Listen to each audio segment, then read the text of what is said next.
Hello అందరికీ నమస్తే. Welcome back. చాలా రోజులైతుంది వీడియోస్ తీయక. ఈరోజు కుదిరింది. ఎందుకంటే కొంచెం హెల్త్ ఇష్యూస్ అండ్ కొంచెం ఫైనాన్షియల్‌గా ప్రాబ్లమ్ వచ్చింది. సో, ఈరోజు నుంచి కన్సిస్టెన్సీ మెయింటైన్ చేద్దామని ట్రై చేద్దాం అనుకుంటున్నా. సో, ఈరోజు ప్రాబ్లమ్ వచ్చేసి ఏందంటే వాటర్ అనేటివి ఆగినాయి. ఇక మేము వచ్చేసినాం. వచ్చి ఇక ఒకళ్ళను సలహా అడిగినాం. సలహా అడిగి లోపలికి కొంచెం దూర్చి కొంచెం కింద మీద అనేసరికి వాటర్ అనేటివి మొత్తం బయటకొచ్చేసినాయి. మొత్తం చెత్తగా మొత్తం తీసేస్తున్నాం. చూసిర్రా మంచిగా వాటర్ మొత్తం ఫ్లో అనేది వెళ్ళిపోయింది.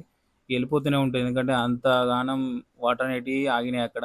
ఈ చెత్త చేయబట్టి మొత్తం ఇండ్లల్లో, ఈ షాపుల దగ్గర చిన్న చిన్న water bottles and Coca Cola bottles, Sprite bottles తాగి డ్రైనేజ్‌లో వేస్తారు కాబట్టి అక్కడ పైప్ అనేది చిన్నగుంది.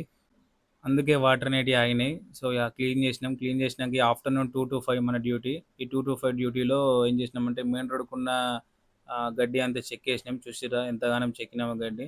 ముగ్గురం మనుషులం వచ్చినాం. మొత్తం గడ్డి అంతా తీసేసి ఒక దగ్గర కుప్పలెక్కిచ్చేసినాం. రేపు మార్నింగ్ ట్రాక్టర్ వచ్చి లిఫ్ట్ చేస్తది అన్నట్టు. ఇగ అక్కడ కవర్లు అవన్నీ కూడా దగ్గరికి ఇచ్చేసేసినాం. చేసేసినాక ఇలా ఉంది వర్క్ అనేది. చూసిర్రా మన ఛానల్ వ్యూస్ అన్ని పడిపోయినాయి. అండ్ ఈరోజు నుంచి కన్సిస్టెన్సీ మెయింటైన్ చేద్దాం అనుకుంటున్నా. చాలా వరకు వ్యూస్ మొత్తం పడిపోయినాయి. లైక్స్ కూడా పడిపోయినాయి. అండ్ ఈరోజు నుంచి కొంచెం సపోర్ట్ ఎక్కువ చేస్తారని అనుకుంటున్నా. అండ్ ఇక్కడికైతే ఈ వీడియో అయిపోయింది. అండ్ నేనుంటా.